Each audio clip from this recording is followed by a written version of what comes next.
Si necesita para su mejor inversión conocer las diferentes cotizaciones de plazo fijo en bancos, ambitoweb.com.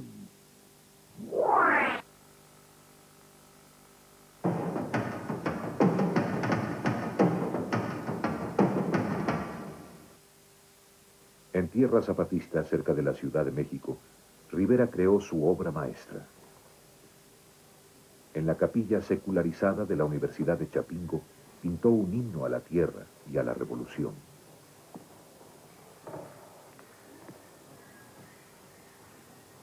Creo que lo que justamente buscaba Diego Rivera era una posibilidad de lectura muy directa del público.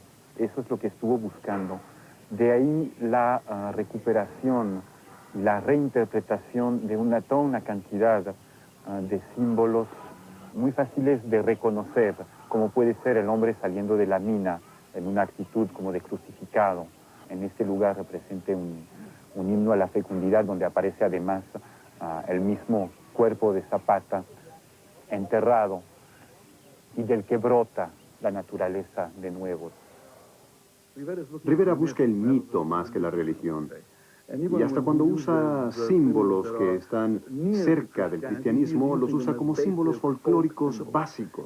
En Chapingo habla del gran mito central de la resurrección de la tierra, el mito de Ceres, uno de los mitos más viejos de la antigüedad, la madre tierra que prodiga sus dádivas. En ese sentido, sí, busca el mito.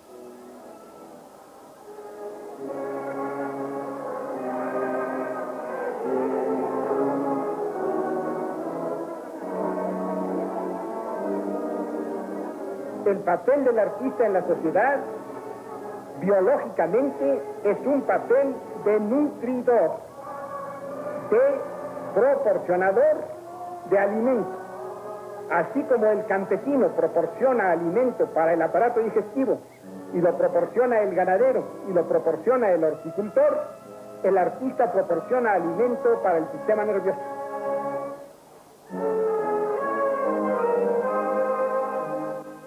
En la capilla representé los procesos de la evolución natural. La pared inferior estaba dominada por un gran desnudo femenino, uno de muchos que simbolizaban la tierra fértil. En sus manos sostenía con firmeza una planta fálica igualmente simbólica. Usé como modelo para la naturaleza la voluptuosamente bella figura desnuda de Lupe Marín. Lupe era un animal bello y animoso, pero sus celos y posesividad le dieron a nuestra vida juntos una intensidad agitada y molesta. Desafortunadamente yo no era un marido fiel. Siempre me encontraba con mujeres demasiado deseables como para resistir. Las riñas por estas infidelidades se extendían a riñas por todo lo demás. Escenas terribles marcaron nuestra vida juntos. Por ejemplo, una noche, Lupe me sirvió un platillo con pedazos de ídolos aztecas que acababa de comprar. Me explicó que como yo había gastado todo el dinero en los ídolos, no había dinero para comida. Volví a usarla, pero ahora embarazada, para representar la tierra fecunda. Usé la espléndida desnudez de Lupe una tercera vez, rodeada por tres opresores simbólicos: el clericalismo, el militarismo y el capitalismo. Los frescos de Chapingo eran esencialmente un canto a la tierra, a su profundidad, belleza, riqueza y tristeza.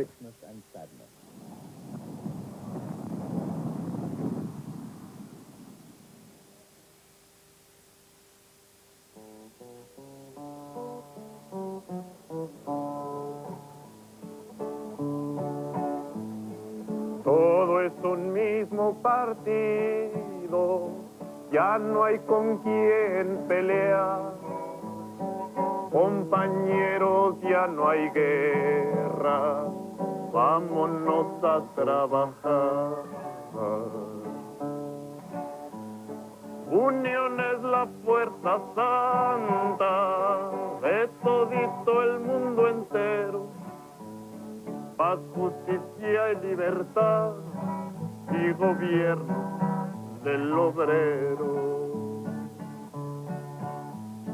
Así como los soldados han servido para la guerra, que den fruto a la nación y que trabajen la tierra. Nosotros queremos en los muros de nuestras fábricas, de todos nuestros edificios públicos, pinturas que nos recuerden la lucha por conseguir nuestros derechos y los frutos de la posesión de...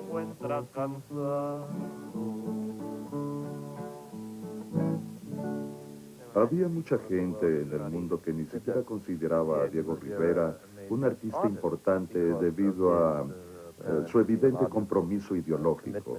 Por ejemplo, la exposición que está ahora en Londres, cuando estuvo en el de Filadelfia, el New York Times informó al museo que no haría una reseña porque Diego Rivera no era un artista importante y por lo tanto solo informarían el hecho de que estaba en la exposición, pero no la tratarían como arte.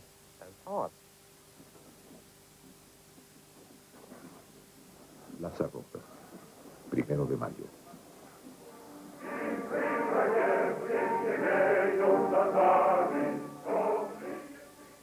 Rivera fue invitado a la Unión Soviética y hasta le encargaron que pintara algo.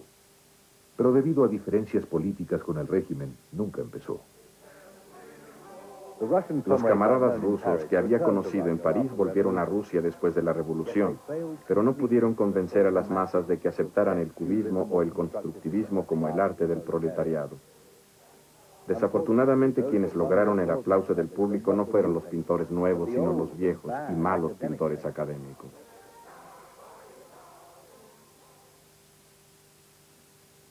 Después de su regreso de Rusia, la obra de Rivera se llenó de la retórica visual de la Revolución Soviética.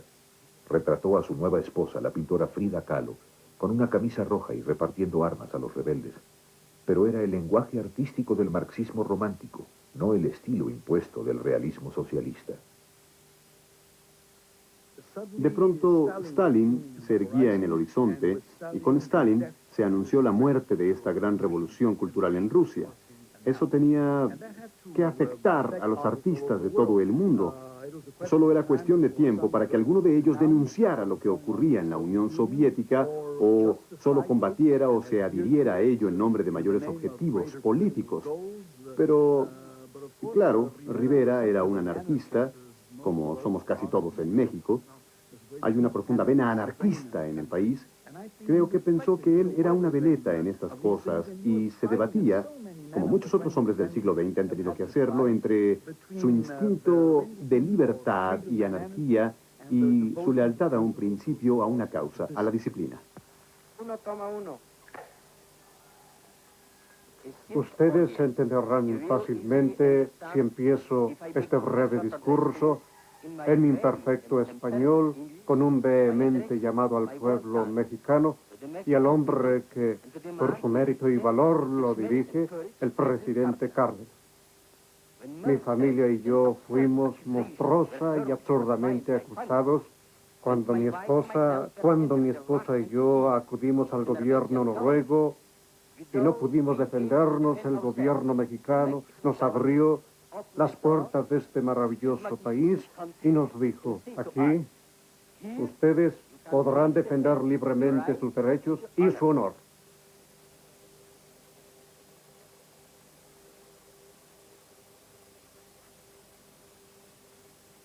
Fue Rivera quien habló con el presidente Lázaro Cárdenas y logró asegurar asilo en México para Trotsky, quien llevaba 10 años exiliado de la Rusia de Stalin. Trotsky y su esposa Natalie fueron invitados a quedarse en casa de Frida. Al principio parecía un arreglo muy feliz.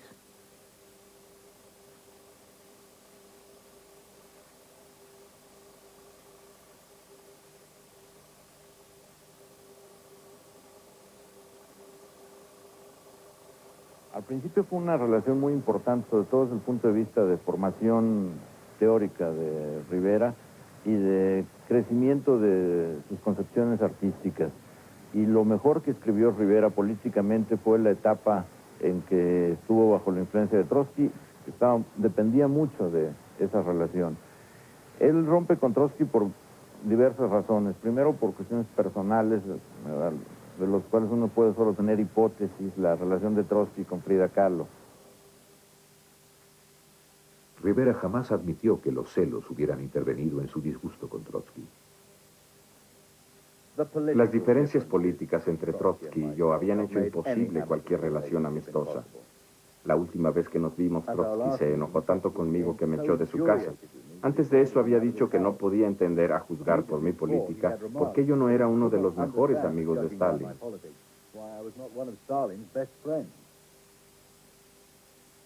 Sin embargo, un auténtico aliado de Stalin era Siqueiros, colega muralista de Rivera. Decidió tomar acción directa contra el hereje internacionalista. Este es el cuarto de Trotsky. El ataque de Siqueiros fue desde la ventana. Trotsky en aquella ocasión se encontraba en esta mesa con su esposa Natalia. Al momento del balaceo, ellos ruedan y se esconden debajo de aquella mesa. También los balazos provinieron de estas dos entradas, por estas dos puertas los balacean. Estos son los impactos que todavía quedan de aquel atentado. Después de balacear, Siqueiros y sus hombres escapan sin haber comprobado que Trotsky estaba muerto. Siqueiros fue encarcelado, pero lo liberaron un año después con la condición de que se fuera del país. Trotsky sobrevivió ileso solo para sucumbir meses después en manos de uno de los asesinos más profesionales de Stalin.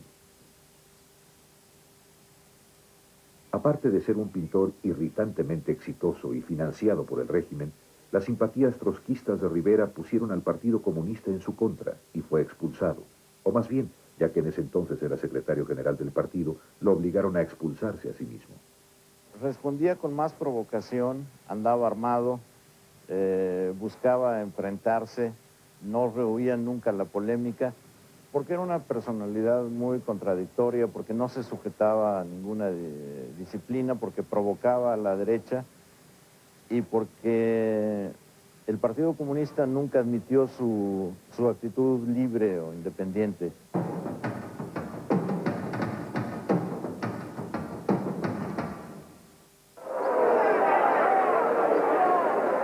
Si este es su ámbito, esta es su web, ambitoweb.com, el sitio más completo de la Argentina.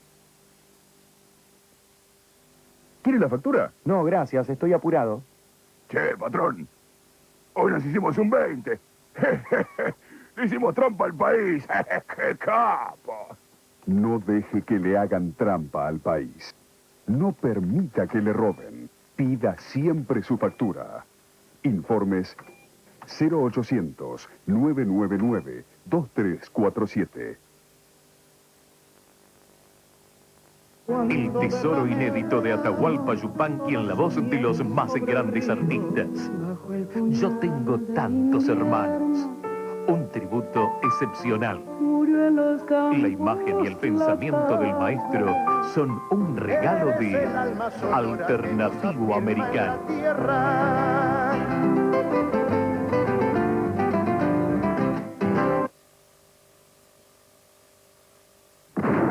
El capitán Pedro Arzábal está cansado de la guerra y quiere paz. ¿Usted pretende ficar de estas bandas? Cuídate de la mamboreta negra en las noches de luna llena. La sirena está loca.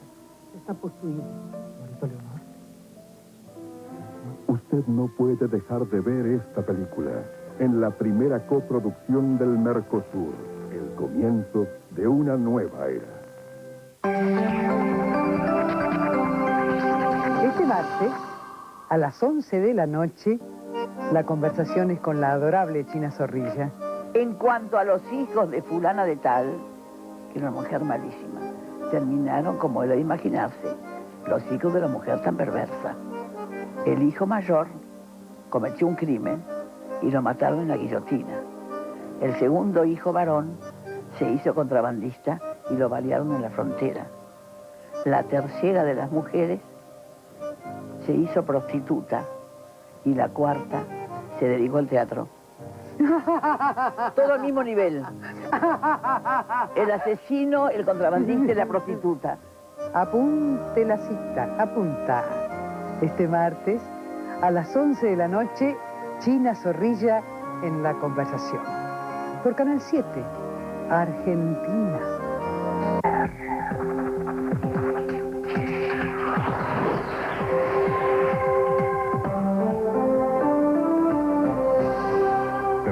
Transmite LS82, TV Canal 7, Buenos Aires, Argentina.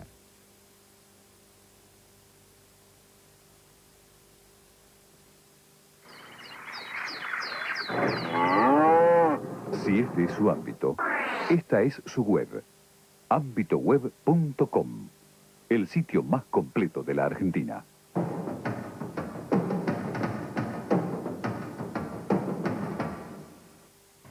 Era una especie de criatura rabelesiana. Físicamente era un hombre sumamente alto y gordo, gigantesco, una enorme cara de niño con un pene chiquito, dicen las mujeres, un bebé gigante. Sí.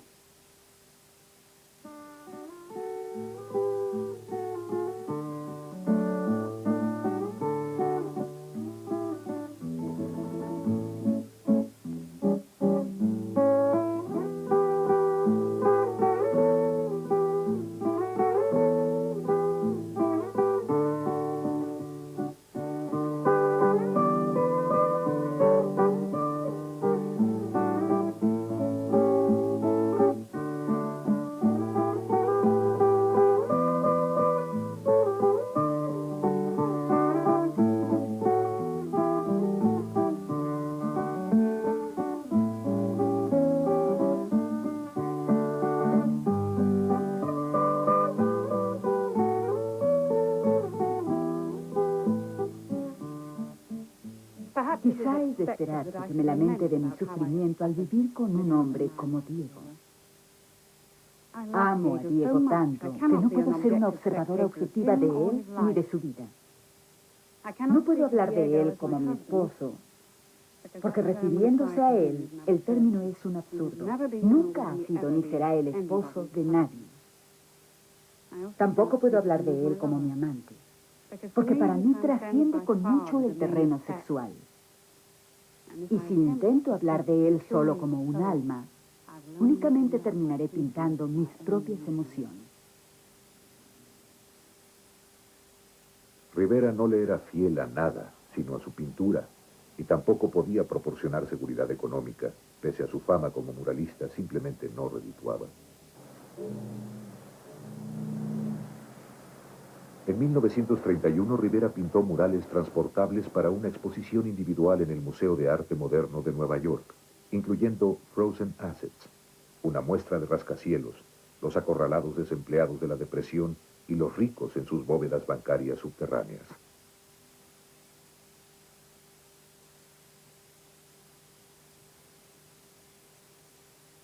Tras pintar varios murales exitosos en la costa oeste, el hijo de Henry Ford, Edsel, le encargó a Rivera que celebrara los triunfos industriales de Detroit en el Instituto de Bellas Artes de la ciudad. Y una de las condiciones que hacen funcionar eficazmente una máquina, que son empleo de la materia exacta, de la proporción correcta, del funcionamiento preciso, para producir predeterminada precisamente, son exactamente las condiciones que puede tener una escultura maya, es decir, que las leyes universales que rigen la máquina son las mismas leyes que rigen la producción de la obra de arte.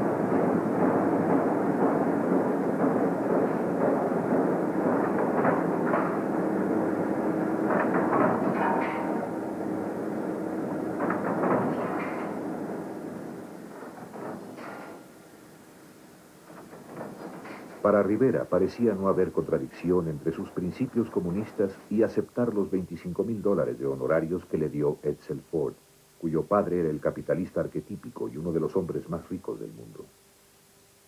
Estaba convencido de que, al hacer eso, produciría la conciencia de clase y quizá la revolución. Después de todo, Marx y Engels publicaron sus propios artículos en la prensa capitalista en Gran Bretaña, Estados Unidos y a Alemania. Cuando Rivera pintó La Depresión, estaba en la cúspide.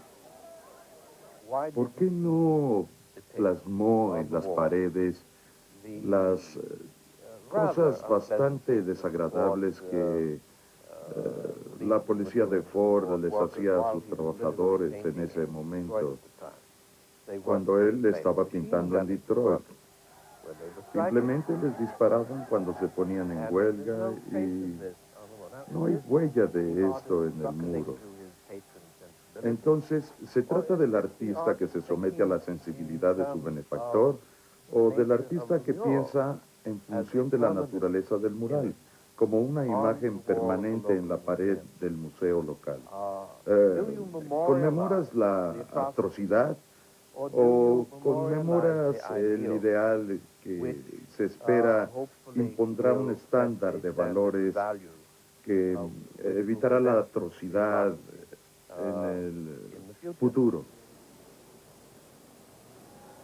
El señor Rivera ha perpetrado un despiadado fraude a su patrón capitalista, el señor Edsel Ford.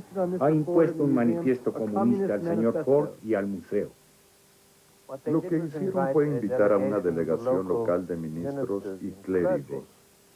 Luego, hicieron que vieran con cuidado uno de los tableros en una esquina del cuarto, uno que describía una escena de vacunación. Decían, vean cómo ha blasfemado, ha secularizado a la Sagrada Familia. El niño sí parecía tener un aura de cabello dorado, pero es una imagen perfectamente inocente, perfectamente benigna, que alguien logró que fuera vista por los predicadores locales como una blasfemia comunista. Esto es lo que estimuló la gran discusión y no estoy seguro de que no tuviera su efecto en Nueva York cuando Rivera pintó el Rockefeller Center. La idea inicial para el vestíbulo del edificio RCA en el nuevo Rockefeller Center era invitar a Picasso, Matisse y Rivera para que colaboraran en el mural. Esta no muy halagadora propuesta fracasó, pero con el tiempo Rivera fue contratado. Sin embargo, cuando empezó a pintar, un inesperado e inoportuno personaje apareció notoriamente en la pared. Los Rockefeller quedaron pasmados ante la idea de que el retrato de Lenin estuviera en la pared principal de sus nuevas instalaciones. Los administradores del edificio, que se preocupaban por el alquiler, y el mismo Rivera, se hallaban bajo enorme presión de la facción comunista, tanto en México como en este país, debido a sus coqueteos con los capitalistas. Alguien entró al vestíbulo con un cheque y un par de guardias. Literalmente le pagaron y lo echaron. Primero cubrieron el mural. El mundo del arte en Nueva York estalló en protesta. Esperaron hasta que las cosas se calmaron un poco y luego una noche de febrero del siguiente año trajeron a unas personas con martillos neumáticos, arrancaron de la pared el yeso pintado y eso fue todo. Ahora Abraham Lincoln preside el vestíbulo del Rockefeller, que al final pintó el artista español José María Sert.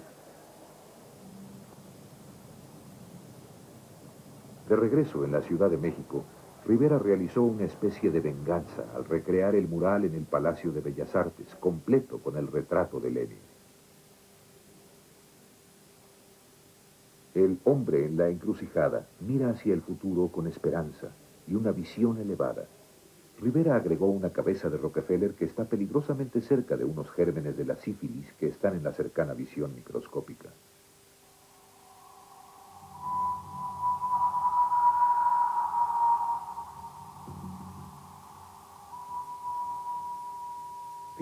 La gente tiene la impresión de que soy rico porque a veces he pagado hasta $250 por uno de los ídolos prehispánicos de mi colección.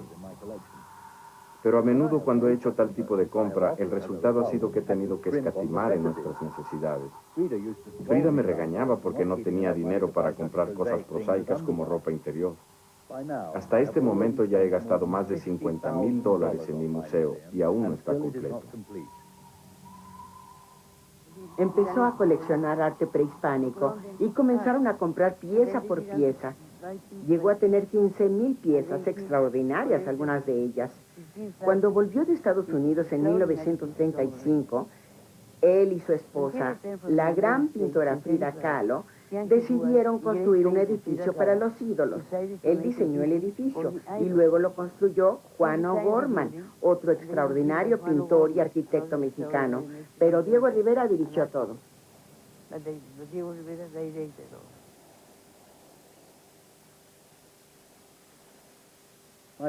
Mi plan es dar el museo al Estado, siempre y cuando asigne el dinero que falta para terminarlo.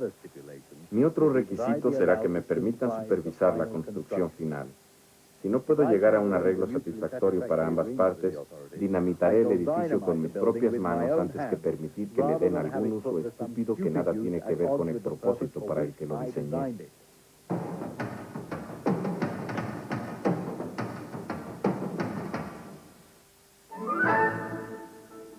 La historia del mundo. 42 fascículos con más de 300 páginas con la mejor ilustración. Desde los orígenes hasta nuestros días. La más actualizada obra con un real enfoque de los acontecimientos del mundo. Todos los lunes y miércoles con Ámbito Financiero. Resérvela. Desde España vuelve a la Argentina La Zaranda, presentando su último espectáculo, La Puerta Estrecha.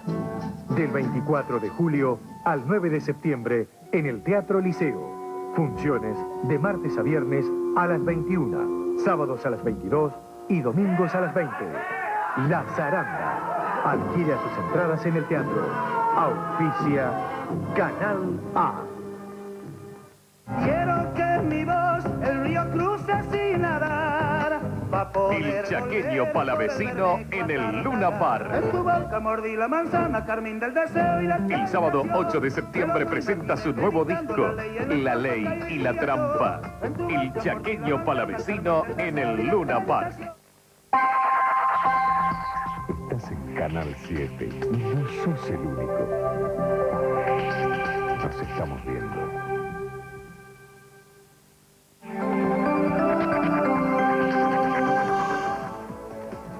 Usted que ve pasar en nuestro desayuno a los más importantes personajes de la política y a los artistas más queridos, también hizo posible la alegría de Juan y de Gladys.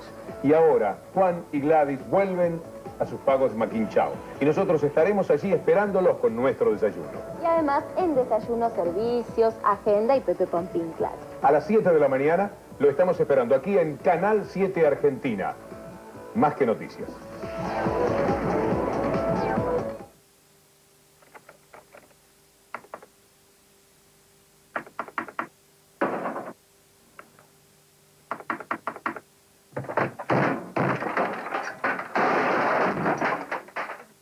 No llega esto. En internet, ámbitoweb.com.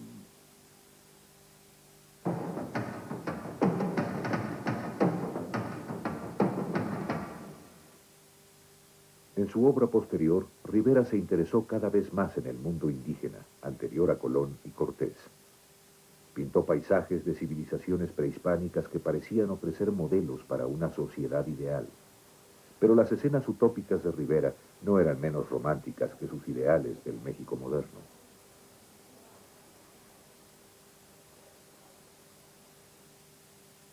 El mundo indígena es interesante porque era un mundo contradictorio, porque había sacrificios humanos, porque políticamente era un estado fascista, porque al final era un estado que oprimía a sus vecinos, asesinaba a los soñadores, sacrificaba a las jóvenes, que tenía una estructura militar y oligárquica, y coexistía con eso una cultura humanística derivada de los toltecas y la imagen de Quetzalcóatl.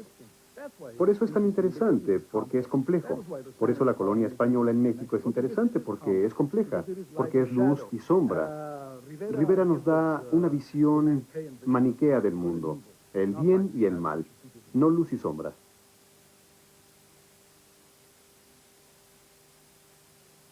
Yo creo sobre todo porque estaba cansado de todos los ataques que fueron brutales y feroces durante 20 años, de que lo llamaran agente del imperialismo, vendido al oro de Wall Street. Street, gente sin ninguna conciencia, sin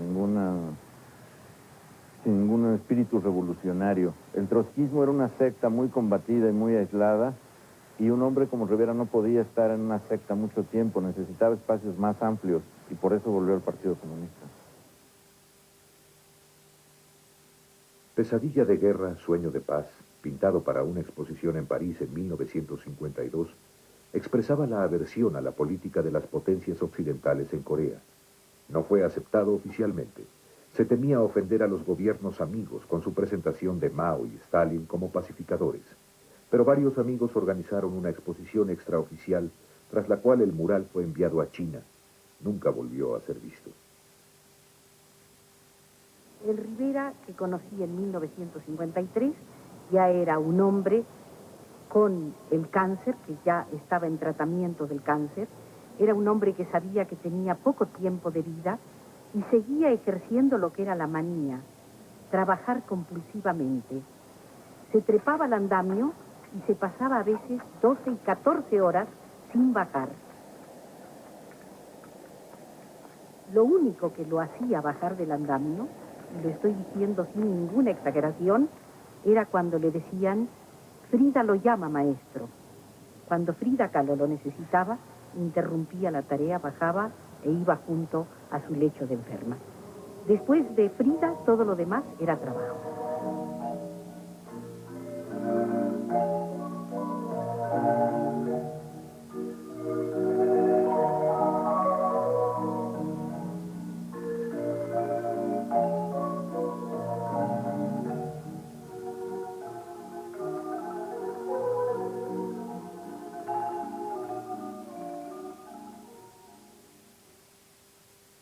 Al empeorar el cáncer de Rivera, este viajó a Rusia con la vana convicción de que la medicina soviética lo curaría.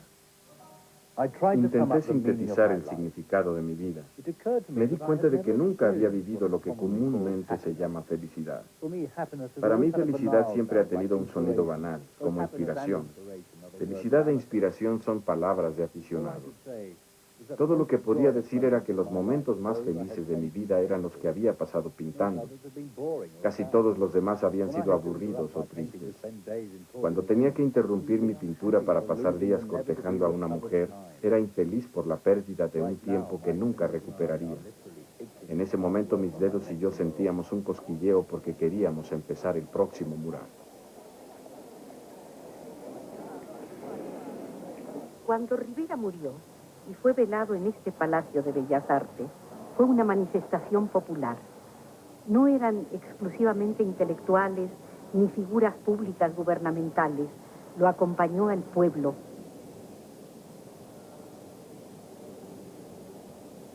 Fue un funeral que encabezó el general Lázaro Cárdenas, que sigue siendo la gran figura nacional, yo creo, en este siglo. David Alfaro Siqueiros, que era un hombre que hablaba siempre y trataba de capturar todo acto público, empezó a hacer un discurso en honor del hombre a quien él insultó a lo largo de toda su vida, y las hijas se indignaron y le pidieron que se fuera, que no tratara de usar el entierro, y entonces él siguió hablando hasta el final y hizo un gran discurso exaltando la calidad comunista de Rivera y sobre todo la función del Partido Comunista en la vida de México. Rivera quería que mezclaran sus cenizas con las de Frida en la tumba de su jardín, pero era una figura demasiado importante para el régimen como para permitir eso, y fue enterrado en la Rotonda de los Hombres Ilustres, donde sus amigos y rivales Orozco y Siqueiros también son recordados.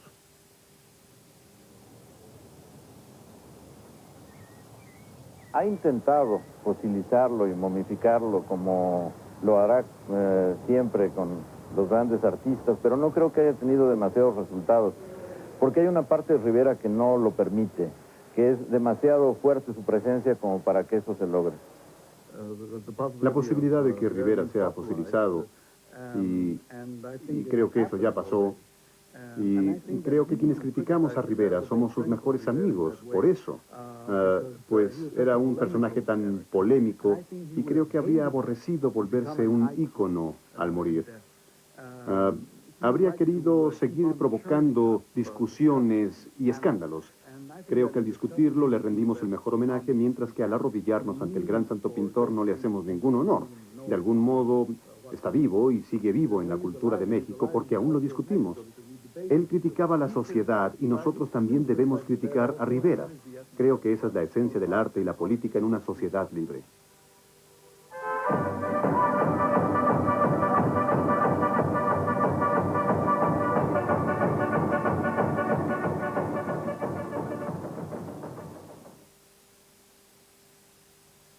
Tuvimos de todo en este programa, hasta inclusive un narrador espectacular, el escritor Carlos Fuentes. Pasamos por la plástica, por la literatura, por la política y también por esas pequeñeces que hacen a la vida de la gente, de las infidelidades y las traiciones. Para el próximo programa nos vamos a reservar una vida tan notable y tan representativa de este siglo como la que hoy nos presentó la BBC de Londres con el muralista Diego Rivera.